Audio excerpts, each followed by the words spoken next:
People argue over this number, but in theory we design 1 billion feet a year, or the other way of looking at it is a city a year, accumulating a lot of air miles / having an enormous carbon footprint, which probably brings you to why I now do this work, but my guilt is probably bigger than most people's. Seeing dawn the day you think you're not going to see it is just an incredible thing. Everyone says think outside the box, but innovation is sometimes driven by necessity and you have to think within the box. Indigenous communities are 6% of the world's population. They look after 85% of the world's biodiversity. I wanted to learn from cultures that know how to live in balance with the world, because the rest of us have kind of forgotten. People always think innovation comes from some big sweaty think in a room with whiteboards and pens. Mostly it comes from people going, oh Christ, now what are we going to do? Hi everyone, I'm Gary Lamb. I am the host for Business of Building, our amazing podcast channel for bringing in front of you some of the most inspirational business leaders in our industry and otherwise. Today, we launched our episode with Juliette Morgan. Juliette is a real estate industry leader with 20 years experience of working internationally. She has managed portfolios of millions of square feet in development and asset management, later focusing her career on ESG strategies in the built environment.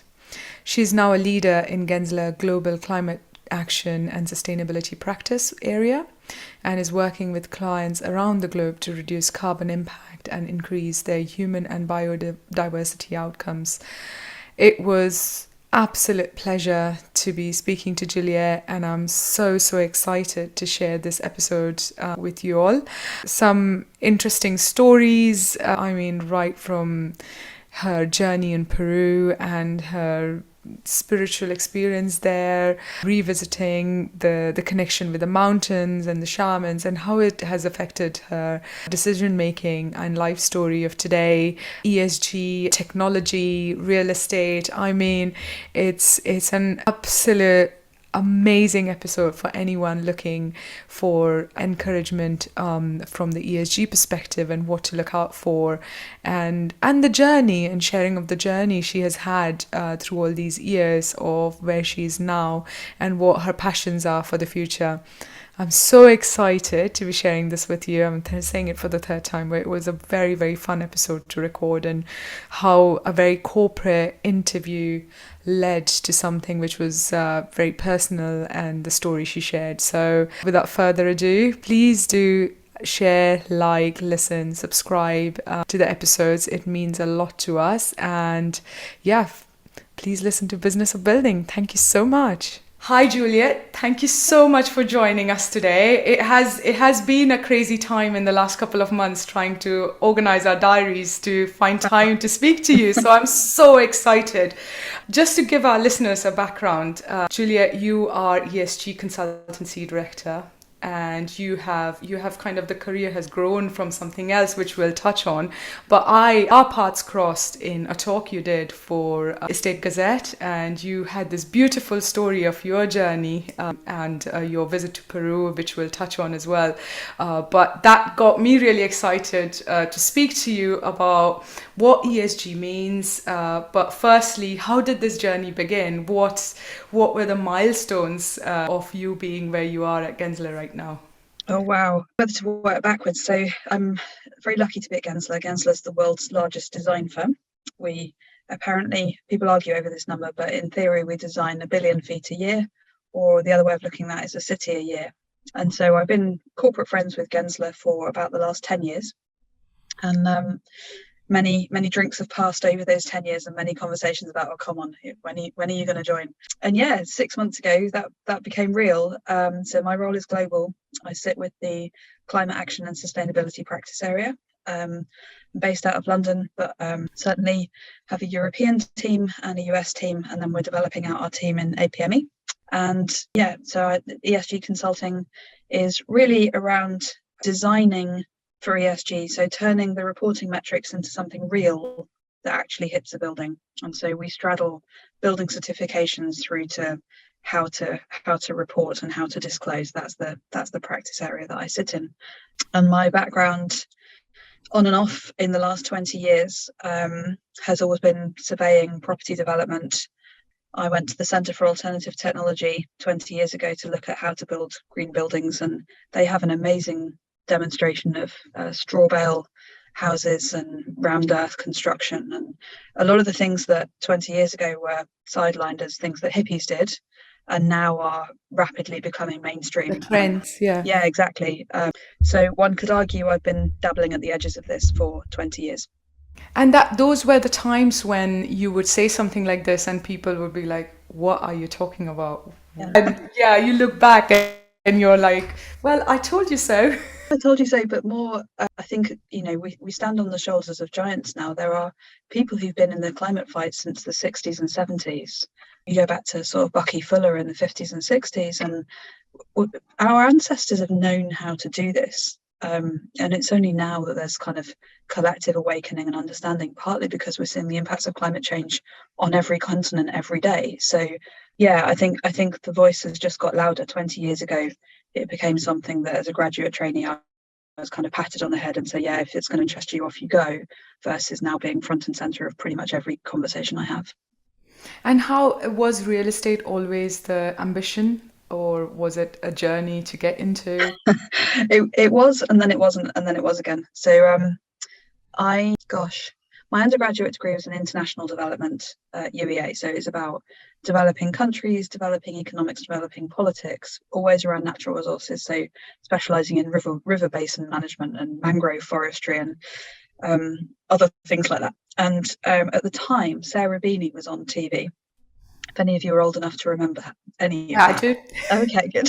And I inherited a very small amount of money, and by that I mean £5,000. And I sort of got intrigued by this idea that you could do up flats and make money. And so at some point in my late teenage self, somewhere between wanting to build green buildings and develop economies and real estate, that all fused together. And I ended up working for a surveying firm in Cambridge who were very open-minded and actually sponsored me to go to Centre for Alternative Technology.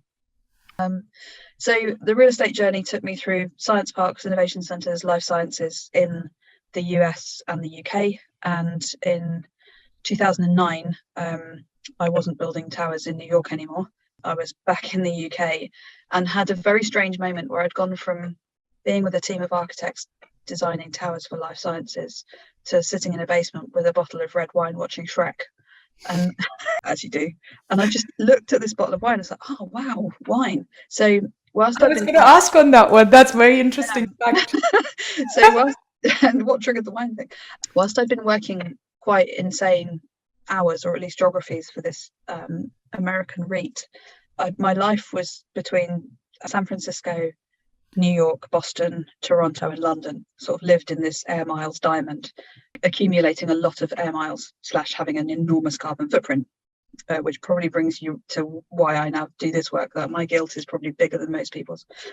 And I'd gone up to the Niagara wine region, and I realized that people were living with the land, and they knew what the seasons were, and I didn't, because most of my days were spent on a plane or in an office or in a taxi, and I had dry cleaning in 4 cities at that point. So the penny kind of dropped that there was a relationship with land. And for any of you who drink wine is essentially a photograph. It's whatever happened in that place in that year, stored in one kind of format, and then next year it's different, and next It's year like a different. time capsule. Exactly that. That's exactly it. So for that reason, I found it very beautiful and very engaging. So I spent some time doing a degree in winemaking, which was, I think, some of the happiest moments of my life, and ironically none of the drunken moments of my life, because winemakers say that it's 95% cleaning things and 5% drinking beer, because you taste so many grapes you don't really want to drink any wine. And so at the end of that, I ended up coming back into London, working for the government on Tech City, having done innovation districts 10 years previously. From there to Cushman and Wakefield in consulting, working on Proptech, probably a little bit too early. And then from there to British Land, which took me into kind of asset management and sustainable development, and there to Gensler. Long story, because I'm now really old. You mentioned the fact about being early in Cushman and Wakefield with the tech. What did you mean by that? What were the experiences? Thank you for the question. People always think innovation comes from some big sweaty think in a room with whiteboards and pens, and mostly it comes from people going, oh Christ, now what are we going to do? And in that case it was very much an oh Christ, now what are we going to do? I'd been working with somebody, I just joined, and they left, and there was this conversation that said, well, that person's gone to a competitor and they know everything that we're thinking of doing, so delete everything we've ever talked about, and now what can we do? And from that was born this idea of Pi Labs. So Cushman were the founder sponsors of Pi Labs, set up by Faisal Butt, that's gone on to do really good things. And we provided the space and the professional network so that as those companies formed, they had venture investment, mentoring, and then routes through to later stages of capital. But we provided the space and the links through to customers. So it was a really interesting partnership between a real estate brokerage and a venture capital fund that continues to Which go is on. like you're pretty much giving it like a space for it to grow and yeah. In all the ways. So Yeah. but yeah, it happened because we needed to do something that no one had thought of. And so that's and then you came into the role. I was already in the role, but we thought we were going to do consulting, and we did some of that, but it ended up going in a completely different direction to the original concept. So sometimes you just have to follow where there's energy and where things seem like a good idea without bless that management team, particularly Carlos Santalbano, Digby George Roberts. All of them got behind a very inarticulate idea and resourced it with money and time and people, and it went on to do good things. But it took open-mindedness of management to go with the oh shit moment that meant that we did other things. Yeah, which is so interesting, isn't it? Because innovation, I read somewhere as well, like innovation is actually when you have been given limits and you have to sort of, everyone says think outside the box, but innovation is sometimes driven by necessity and you have to think within the box. And perhaps is it fair to say ESG is making us think within the box, as it were, given that we are reaching the limits for all our resources now, and then you're having to innovate to make sure you don't cross those limits, those boundaries, and then figure out how to live within our means, perhaps, isn't it? Yeah, I think that's a nice way of thinking about it. So I've got two thoughts. One is that the human's intent at the moment is to do the right thing and be less impactful. So you've got collective intent, but in amongst all that, there are about 30 different frameworks and guidances on just purely the ESG side. That's not dealing with the real estate certification side. And so in our intent to do something good, we've confused the hell out of ourselves and each other with right. So, which one do I follow now? Right, and in amongst all that, there's some clarity. So things like 1.5 degree warming, SBTI, SASB, GRI, like there are emerging frameworks that are the GFAN stuff that Mark Carney's doing that are starting to make some clarity out of the soup. But I think we've been in the kind of, in classic innovation cycles, you have forming years, norming, performing, and I think we're still in forming years. We're still in the kind of green PowerPoint to net zero, nice straight graph line, here's my commitment, and now I have to work out how to make it real. So I think the parameters that have been given on the finance side, on the ESG side, are actually genuinely helpful, because it is forcing us to think inside the box and say, right, it can't go beyond those metrics. But I also see very often that those parameters can start to cancel each other out. And so sometimes it's really important to just question the protocol and make sure that I've talked about Earth Client before, and you can certificate anything you like, but you can still make some fairly questionable decisions if the Earth was the client. And so I think, yeah, of course, follow the rules of the box, and then just use your gut to check whether it's actually the right thing to do. Yeah, it's the tick boxing versus actually just for, as you said. And then there is the issue of greenwashing as well, really, isn't it? I mean, recently with the Persil advertisement of a Unilever's product, which was very much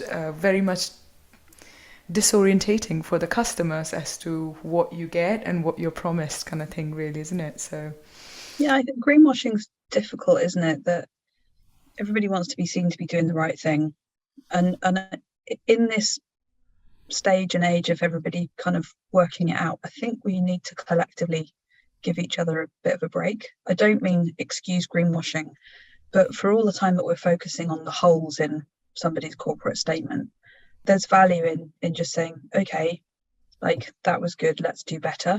Because I'm not sure that anyone in corporate is sitting there going, right, let's see how much we can hoodwink our customers and pretend that we're doing something good for the environment. I've never yet sat in a conversation that starts like that. No, fair enough. I mean, also one of the things which the first time we met was your discovery in Peru. Could you share the experience, because that was absolutely, it hit a note with me, and I'd really love for you to share it with the listeners. Sure. So as part of my disgusting carbon footprint, I went to Peru. Right. So we're all in conflict all the time. I work in sustainability, and I've probably flown more than most other people.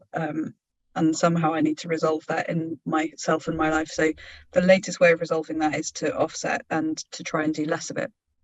Peru was a trip that was a hangover from pre-COVID.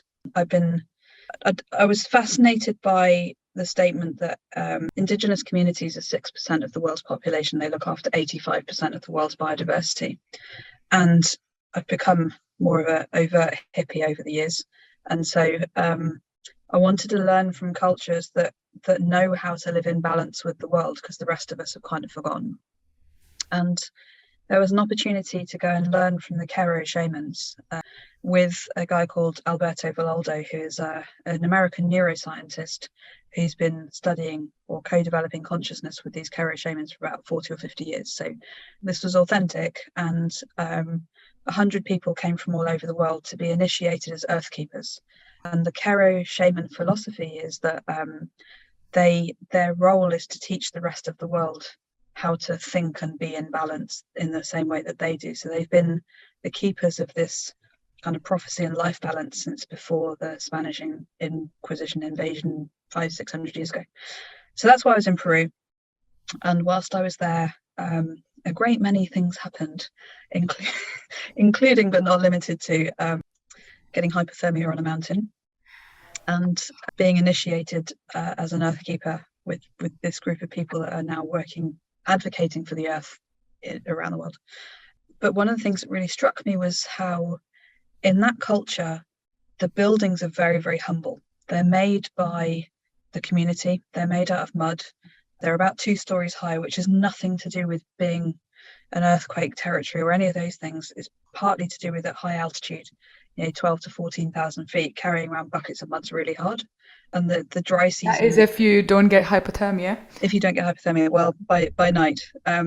But so you'd build in community, and generally the buildings are sort of 2-story construction because you don't need any more, right?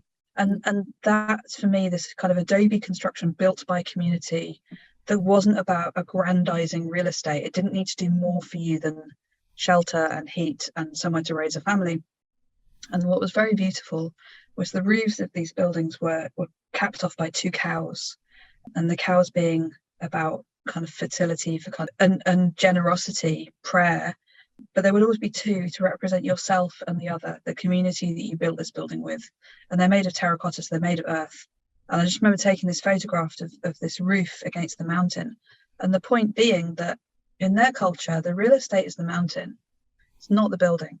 And we're completely the other way around. We're all about how a building should heat me, cool me, know that I've arrived, tell me what the weather's going to be, fit a chair around every muscular skeletal dimension I should be in, right? And so one could argue that in Western civilizations we've slightly overcomplicated what buildings should be, and with that comes consumption of resources. So yeah, I guess some of what I was in Peru for was to learn the value of simplicity. And that's so beautifully put, have you brought that back with you, and are you using it in your day-to-day? How is that like translated? Because there are some things which you get so inspired, and then the action part of it is again another beautiful journey, isn't it? Yeah, so I'd say I'm using it in 2 ways. One is overtly and one's covertly. I mean, because I'm like, are you using it at work perhaps? Yeah, like how has it changed your decision making as well? I'm definitely using it at work.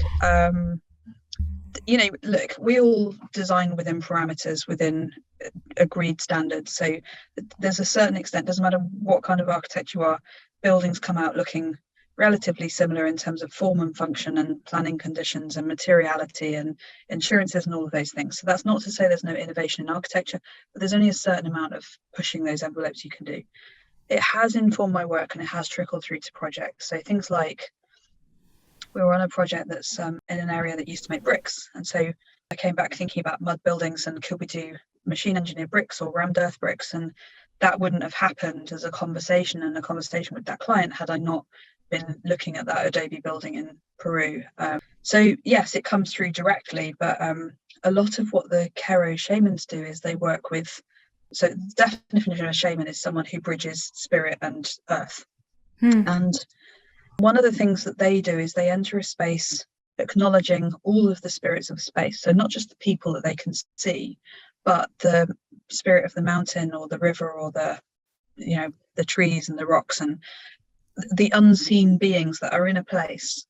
And so who don't have a voice. Who don't have a voice. Well, we can't see them, right? But they're there. There is a living entity. There's an intelligence beyond just humans in a space and place. So the covert piece is that I was in Ireland this week and I realised that if I was Peruvian, I would have asked the spirits of the land to receive us as foreigners onto that land and to come with good intention. And so I just said a little prayer as I arrived in Ireland. And during this conversation about a building, I realised I was sat next to a graveyard and was talking to these ancestors of this place and saying, is it all right? We're here as visitors, as foreigners to this land with good intention. Can we co-create with you? So the covert is more around taking that knowledge of Peru and asking permission and energetically coming into a space in the way that the Kero would have done, because the rest of us would have gone in and shown our PowerPoint and talked about a building and not asked the permission of the spirits or the land. Can we be here and can we do this work? So the overt is the very practical and the covert is the energetic. And we always assume as well, isn't it, that we are welcome. Right. You just consume space or like consuming things. You just take space and sometimes hijack space or time and without asking for permission. So it's very beautifully put. And for me, the experience, we were in Isle of Skye and we had a similar experience with the community, which is working within the means, working with the land and how they have changed the way they're working, or also people coming together to support the community. And it was so much more than, not that I expected it any differently or anything, but it was very eye-opening for me as to how the communities are coming together. There is a ferry, they are working together to keep going, so the villagers come and sell things to make sure that the ferry keeps going, and some small things, and the crafts and how they are trying to develop the crafts and stuff to make sure that the way the ancestors lived, the tradition is carried on. So it was nice. It's beautiful. And that's the thing, Indigenous communities understand about land and coming together. And if you look at even what's happened tragically in Pakistan this week, it will be communities that come together and help and support each other and recover and rebuild. We use the word resilience a lot, but it's not, we've seen the size of the buildings that got washed away. Luckily, most of the people are still there. And the resilience is in the people and the social fabric and our intelligence to rebuild. But I think Mother Nature's reminding us collectively about what respect looks like. 100%. You mentioned in the same talk as well that you can design in such a way 90% of the efficiencies are decided when you're designing any project. And how can you explain to the readers how you use it at Gensler and what does that entail with every new project that comes on the table, as it were? So there's loads of different on the internet you'll find lots of different pathways around where carbon gets saved in the design process, and essentially all of it is in the commissioning, it's in the brief. So if the brief is robust, then once you get into, so at stage zero concept design, if that's robust and it's asking for nature-based solutions, local procurement strategies where they're appropriate and relevant, things not on the red list. If we are designing to net zero or net positive, as some of our clients are trying to, then once you set that as the rules, as the foundation, then design starts, and we can track embodied carbon as we go through life cycle assessment and modelling, energy modelling, daylight studies. So essentially, you're as good as the brief was. It's classically, if you don't ask, you don't get, right? Yeah. So once you're into stage 2, stage 3 detailed design, you're committing to you're committing to the use of resources, you're committing to construction typologies, and therefore you're then committing to buying them, digging them out of somewhere, transporting them from somewhere, and putting them on site. So that's where 90% of carbon gets saved in the design process, and invariably right at the front end of that design process. So that's where you can still question and move things around. One of the conversations we've got into a lot recently is about column grid density driving how much concrete pour needs to go on a floor, and the ratio of the further you move out the columns, the more concrete you put on the floor because of bend point, and the concrete being the greatest user of or emitter of emissions apart from the steel. So if an end user, a customer, is willing to tolerate more columns on a floor plate, you can save some carbon. But more often than not, the brokerage or the occupier will say, no, I need clear floor spans. And if you look at post-pandemic working and the fact that offices quite often can have 14 different work typologies now, yes. Actually, it's not about an array of 50 desks and being able to see neighbourhoods and villages and a clear span floor plate. Yeah, exactly. So I think we need a systems level conversation that, sorry, I'm no longer answering the question. I'm off on a complete No. It's very interesting because this is so interesting what you're touching on as well. Like COVID has affected how we use the space as well, really, isn't it? And that has an impact on what you do at the design stage. Please carry on. Yeah. Well, just that, end occupiers want to be in net zero buildings. They want to be in BREEAM outstanding or LEED platinum, Fitwel gold. They're looking for the certifications. But if we can have a conversation that says, can we increase the column density? Then we can start to drive the design. So sometimes you're designing for a developer who's trying to get a product in the market, and we need occupier to designer conversations to drive where the savings can be.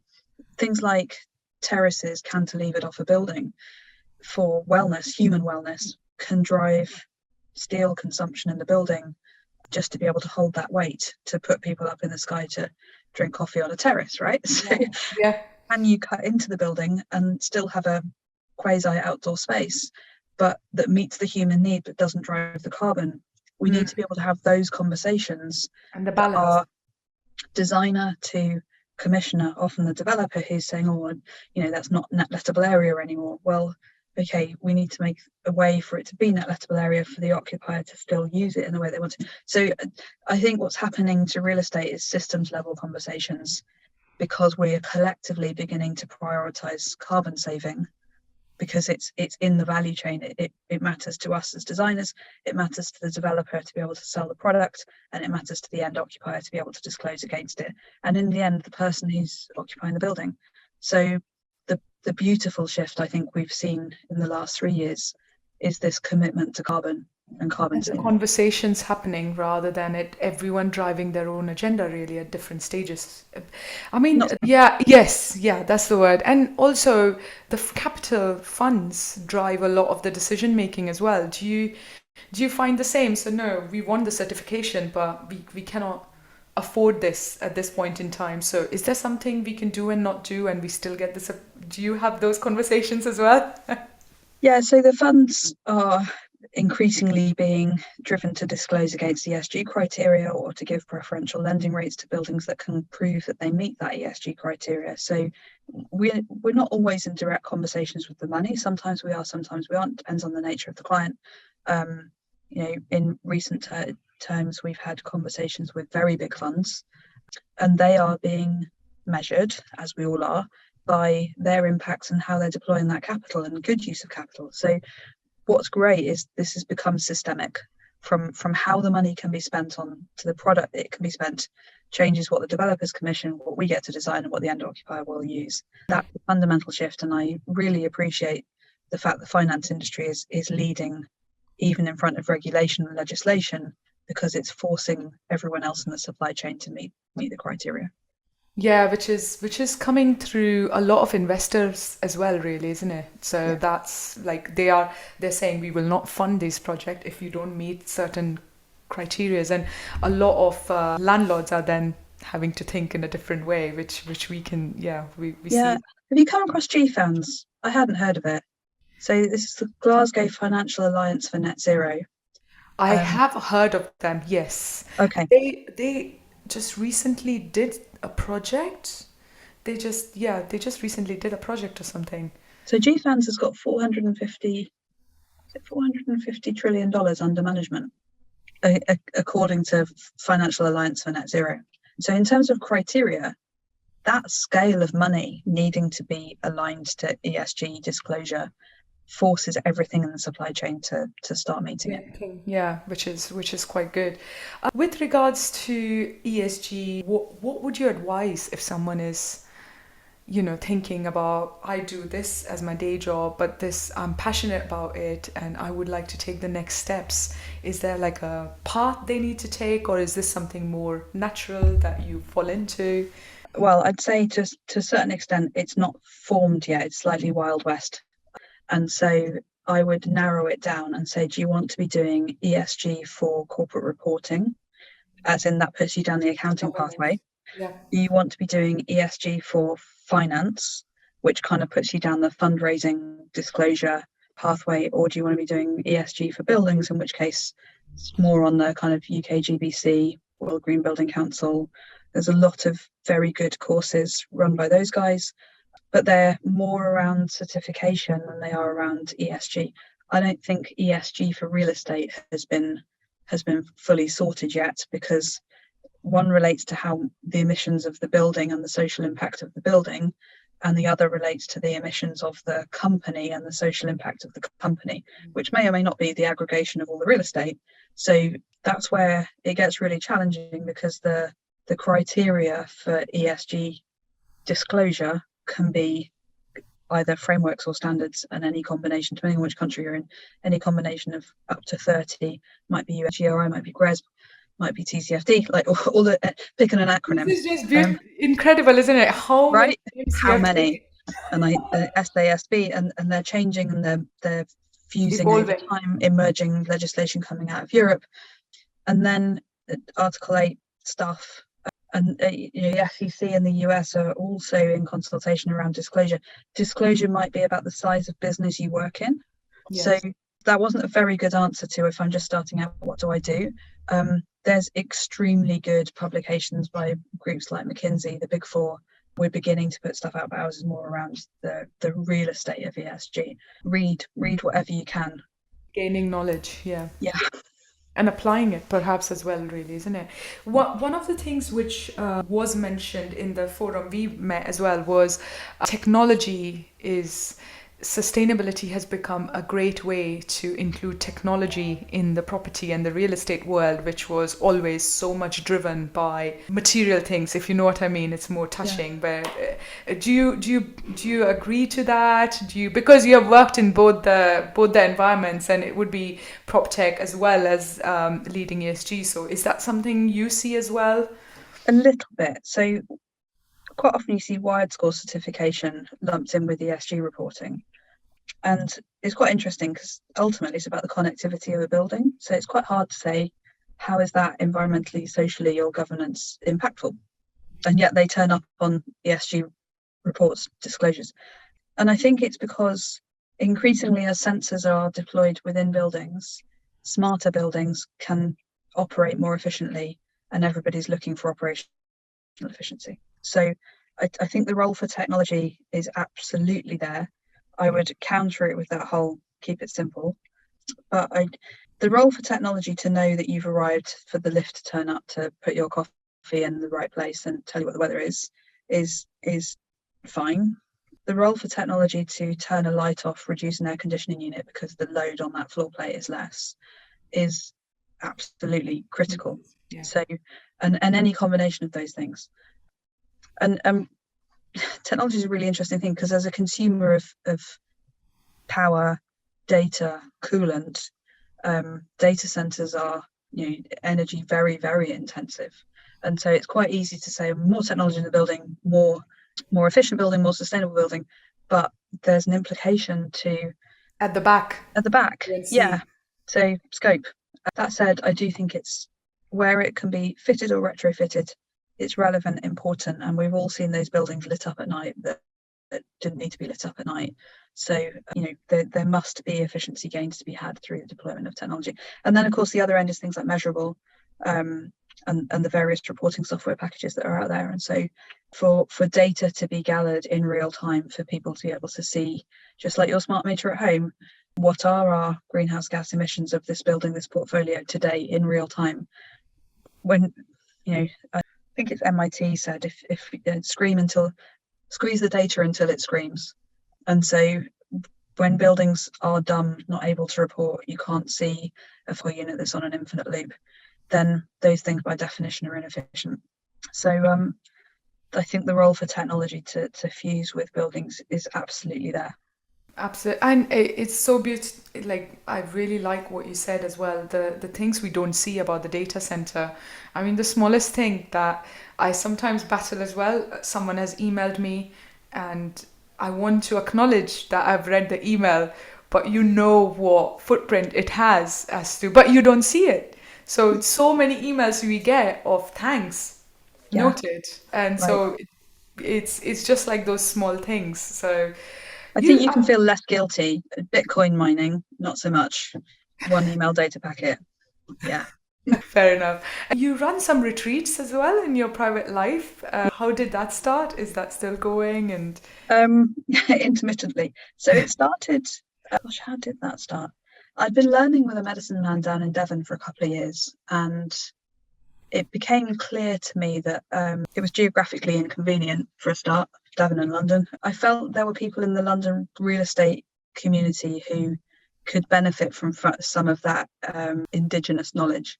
So we'd been learning at that point the Native American medicine wheel, which is different to the Peruvian medicine wheel.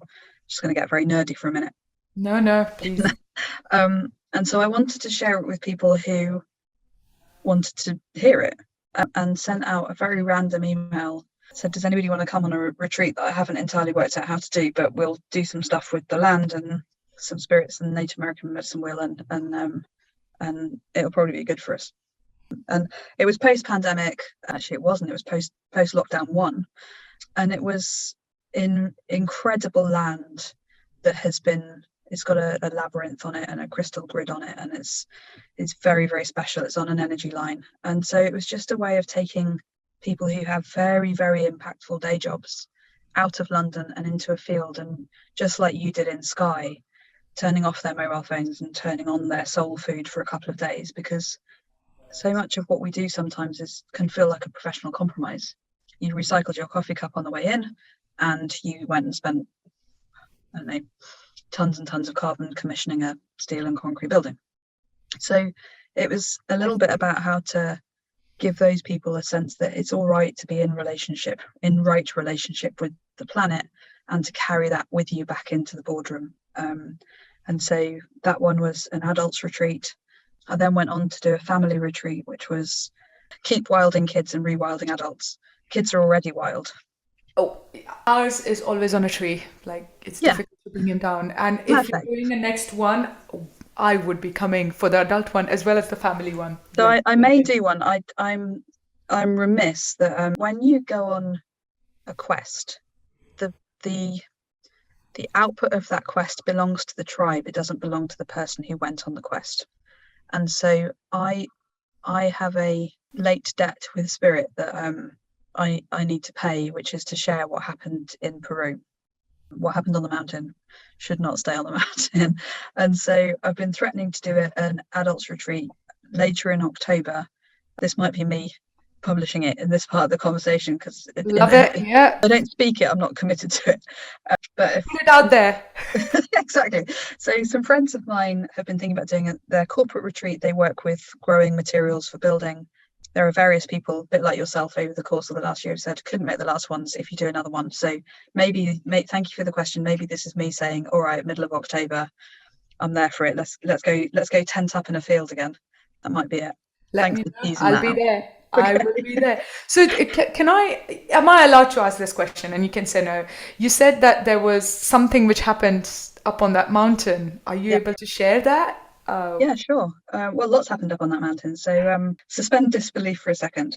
The mountains have spirits, and Juliet, I'm also brought up as an Indian yeah, so you're good for this. spiritual family. But So I don't know who's listening. yeah, exactly. So yeah, that bone of disbelief is not, it doesn't exist. You're all right. So the mountain is called Pachatusan, and it's the sacred home of the Earthkeeper lineage. And so we went in pilgrimage, in homage to Pachatusan, and the keeper of the mountain is the physical earth keeper of the mountain is a guy called Martin, who is the most extraordinary shaman I've ever seen. He looks like he comes from the stars. He physically looks different to the rest of us. He looks like a moon being. He's just extraordinary. Anyway, so we got up to the mountain, whatever it is, 13,000 feet, pretty cold. And he was calling in our permission and our connection to the stars. And if you're willing to go with it, a lot of the spirits have moved up into the mountains to get away from the cities. It's busy. And they kind of came because they'd been called in and they knew that we were there. So on the first night, there were lots of little flashing lights around. And I remember thinking, interesting. Because when someone's carrying a tent to a torch past a tent, and then there's something very, very different, almost like flickering. And so there's spirits around, and so that was the first night. And in some of these cultures, there's the concept of the shaman's death, and the shaman's death is an initiation. You meet your own death. In the Peruvian medicine wheel, that's the energy of jaguar. It's meet your fears. In the Native American construct, similar thing. They used to bury braves underground at night and just leave their faces exposed for anything to come along. It might be coyotes or hyenas or whatever. And so the point is you meet your fears, and it can either be something that's organized, like the tribe will bury you, or it just comes out of the blue. Spirits decided that's your moment for your meet your own death. And so night 2 up on the mountain, I was in a sleeping bag that was good to -15, and I got very, very cold early in the evening. As soon as the sun goes down, it's like a light goes out. It's cold. Yeah. So by about 9:30, it's got dark at like 7 o'clock. By about 9:30, I knew I was cold. I went next door because when you're cold, being with another person can give you. And luckily, my friend Catherine next door said, "Yep, come in. We'll stay together." And at some point in the middle of the night, I just knew I was in trouble. And I don't know how I woke her up, because it's sort of the consciousness kicks in and out at this point. She went off to get the medic, who only spoke Spanish, and I didn't speak any Spanish. And so somehow between me and the medic, we had this conversation where she said, "Your heart rate's high, but it should be, you're at high altitude. The blood is kind of fine. Medically, there's nothing I can do for you. And I can't get you off the mountain." Like, oh, okay. So, oh shit. And she said, "You need the shaman." And so I was carried across the field. I don't actually know who carried me into the tent with the shaman. And this really incredible shaman called Chino, who was also the camp's cook, like just keeping it real. He filled up my sleeping bag with hot water bottles and put his sleeping bag over me. So at that point, I've got 2 -15 great sleeping bags, loads of hot water bottles. But more than that, and it's cold outside, it's kind of -5 outside. He lay on the ground next to me, just in his clothes, and he radiated heat. He generated heat through his hands. He called in energy and he sang to me. And all I remember was he was pulling these grey cords out of my head, like, the only way I could describe it is like cobwebs, like rubbish being pulled out of my head. And over time, I warmed up and fell asleep, but didn't think I was going to see the next day. I'd mentally flown away. Other people, you'll know about this, but people refer to it as astral travel. You can go to people that aren't next to you, but you can energetically meet them. So I kissed my son goodbye. I kissed my dog goodbye. And as I was kind of going down the dying tunnel, the you're off tunnel, I just remember thinking, this is rubbish. This is really shit. The tender age of 43. There ought to be more people to say goodbye to, and I've got things to do. And so I might be the only angry dying person. But but very strongly like, no, I'm not going. Like, Wow. this isn't it. So seeing dawn the day you think you're not going to see it is just an incredible thing, and it helps clarify what's important and what's not important. And tea tastes amazing, and seeing your friends tastes just incredible, and yeah, very beautiful. Very, very lucky. But Chino saved my life, and it was the shaman that saved my life, not the medic. And how incredible that trip knows to triangulate when something is physical and when something is energetic. Absolute kudos to the people who ran that from Four Winds Society, because to be able to take so many people on their individual and collective journeys, but in safety, is an extraordinary thing. Wow, right? And then coming back to the real world, as it were, down the mountain, back to UK, back home. Yeah, Does it ever feel like I want to go back? I've thought about that a lot, actually. So carbon footprint wise, no, and I don't think it will ever be the same. But I've met a couple of shamans out there that would like to raise money for teaching more people this and creating retreat spaces. And so if I ever went back, some of those communities are incredibly poor, and so I hope my relationship with Peru isn't over, but I'd like to think it will be about supporting them and the work that they're doing, and whether I physically need to be there or not doesn't really matter. But it's funny to call it the real world, because I think the real world was up there and we're in the unreal world down here. It's like a matrix here, isn't it? Where you're. Yeah, but it's, what's amazing about that is that it's there all the time. Like, if you want to tap in, then you can tap it. You just choose to meet yourself and the energies of where you are. And it's like a radio frequency that anybody can tune in. It's there, and the more we concentrate, the more refined it gets. Do you meditate? Do you meditate every day? No, I don't. People think that because I came back and everyone said, "Oh, you've been on plant medicine." I was like, "No, I haven't. I've never taken a thing in my life." I fully accept and appreciate that other people do, and that's their gateway, and have total respect for that. But no, I don't meditate very much. I used to have a yoga practice. I think now the radio signal's always on, so it feels like moving through the world with all of the visual data that everyone else is getting. And sometimes spirits now come and jump on me and want to have a bit of a chat at times that's slightly inconvenient. So it's handling both sides. It's an always on meditation now.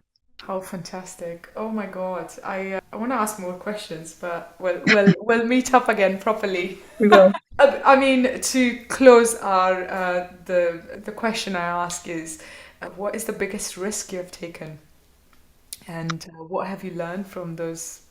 What was the lesson? There's loads, and even that statement's sort of interesting, isn't it? Like, there's not one, there's loads. So moral of the story is, do things that make you uncomfortable. One of them has been kind of this coming out as a hippie. But why do we get branded as hippie? Because I sometimes feel really close to be able to say that, I do believe in spirituality, and Right. I do believe in power and energies, and you would walk into a room sometimes and you just feel like this is very tense. Yeah. And so we accept that. So why are we not accept that there is no branding, is it? It's just. No, I think it's because we've been, in the last 200 years, we've been trained to be rational and logical. The Enlightenment period said, if science can't prove it, then it doesn't happen. And so much now is kind of the fusion of some of these ancient things plus science, being able to really understand what consciousness and energy is. But we've not respected any of those gifts that have been part of cultures for millennia, right? It's become something that is socially unacceptable, and it's only now that there's kind of neo-shamanism and people recovering their spiritual connection, which is our connection to the earth and all the living things, because we need to, because we're not going to survive without it. That it's now more acceptable to practice that, be that, bring it to work, come out, if in that sense. But yeah, it's felt incredibly risky, because maybe you're less able to make corporate rational business decisions if Yeah. there's a ghost in the room having a chat with you at the same time. So yeah, that's been risky. I once gave Extinction Rebellion an office. That turned out to be quite risky. But also, same thing, right? Consciousness raising. It There is a bigger purpose. Yeah, change isn't always comfortable, but maybe I wasn't as respectful of the risk for other people around that. And so, with action comes consequence, and we learn. That's kind of the point, isn't it? Yeah, that's where the growth happens. Yeah. Or even if it doesn't, it's just something as a learning process you move forward, really, isn't it? Yeah.